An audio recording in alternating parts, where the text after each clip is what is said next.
அதிர்ஷ்டம் நியூஸுக்கு வரவேற்கிறோம். மீண்டும் அண்ணாமலை மீண்டும் ஒரு சர்ச்சையா ஒண்ணு பேசியிருக்காரு. நீங்க கேக்கலாம், அவர் தொடர்ந்து சர்ச்சையா தாங்க பேசியிருக்கிறாரு, எதை சொல்றீங்கன்னு.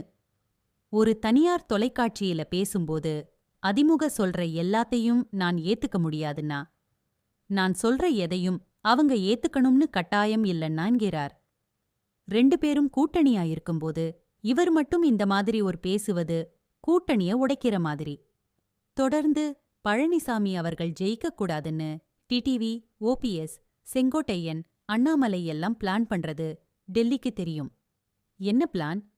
அதாவது டிடிவி, ஓபிஎஸ் இவங்க 2 பேரையும் நான் பேச மாட்டேன்னா நீங்க பேசுங்க அப்படின்னு ஏத்தி விட்டது அண்ணாமலைதான். நல்லா போயிட்டு இருந்த டிடிவியை ஊசுபேத்திவிட்டு இன்னைக்கு எடப்பாடிய துரோகின்னு சொல்ல வச்சது அண்ணாமலைதான். அது எடப்பாடிக்கும் தெரியும். இவ்வளவு நாள் அனுபவமுள்ள எடப்பாடிக்கு தெரியாமலா இருப்பாரு?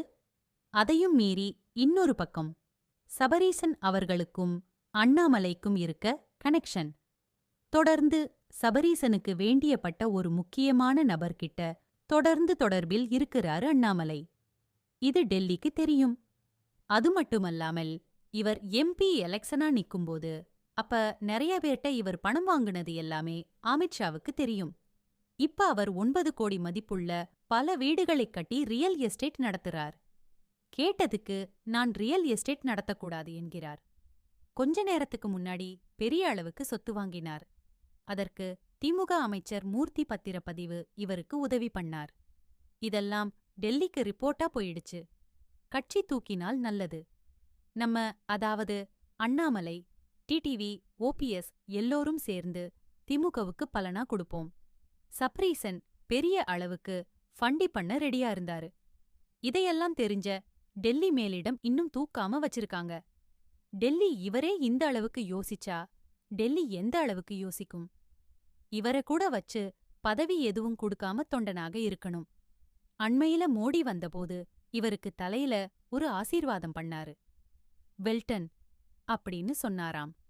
இதே மாதிரிதான் சசிகலாவை சொல்லி வீட்டுல உட்கார வச்சவர் மோடி. அப்ப அண்ணாமலையோட ஆட்டம் முடிவுக்கு வந்துவிட்டது. இனிமேல் அண்ணாமலையோட ரீல் அருந்து போச்சு. அவர் தொண்டர்ன்னு சொல்லிக்கிட்டு இப்படியே இருக்க வேண்டியதுதான். இனிமேல் லட்சத்தீவு, கேரளா இங்க அவர் அனுப்பி விட்டுடுவாங்க. இனிமே எந்த பதவியும் கொடுக்க மாட்டாங்க.